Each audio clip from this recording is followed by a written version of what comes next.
What are residual stresses in material failure? Imagine a metal part that looks perfectly fine on the surface but is actually holding hidden forces inside.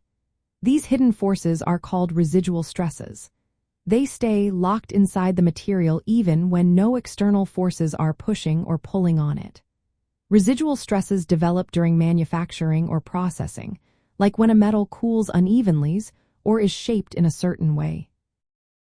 They can be caused by different things, such as plastic deformation, thermal gradients, or phase changes in the material. Plastic deformation happens when a material is bent or stretched beyond its elastic limit, causing some parts to permanently change shape while others hold back. Thermal gradients occur when different parts of a piece cool at different speeds, like during welding or heat treatment, creating tension inside. Phase transformations are changes in the crystal structure of the material that cause volume shifts, which also generate internal stresses. These stresses can be at different scales inside the material. Large-scale stresses, called macrostresses, can cause visible warping or cracking. Microstresses happen within individual grains or phases, and nanoscale stresses are at the atomic level. Residual stresses are important because they influence how a material behaves under stress. They add to external forces, changing the total stress inside the component.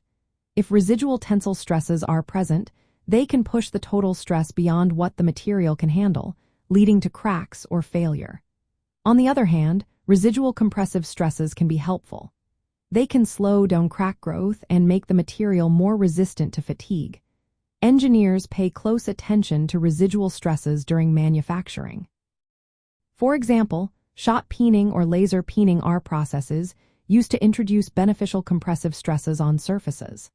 Conversely, welding or machining can create harmful tensile residual stresses, so post-processing is often needed to reduce these.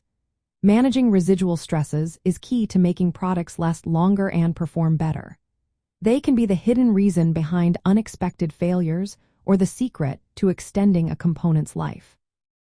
By understanding how residual stresses form and how they influence material failure, engineers can design safer, more durable parts.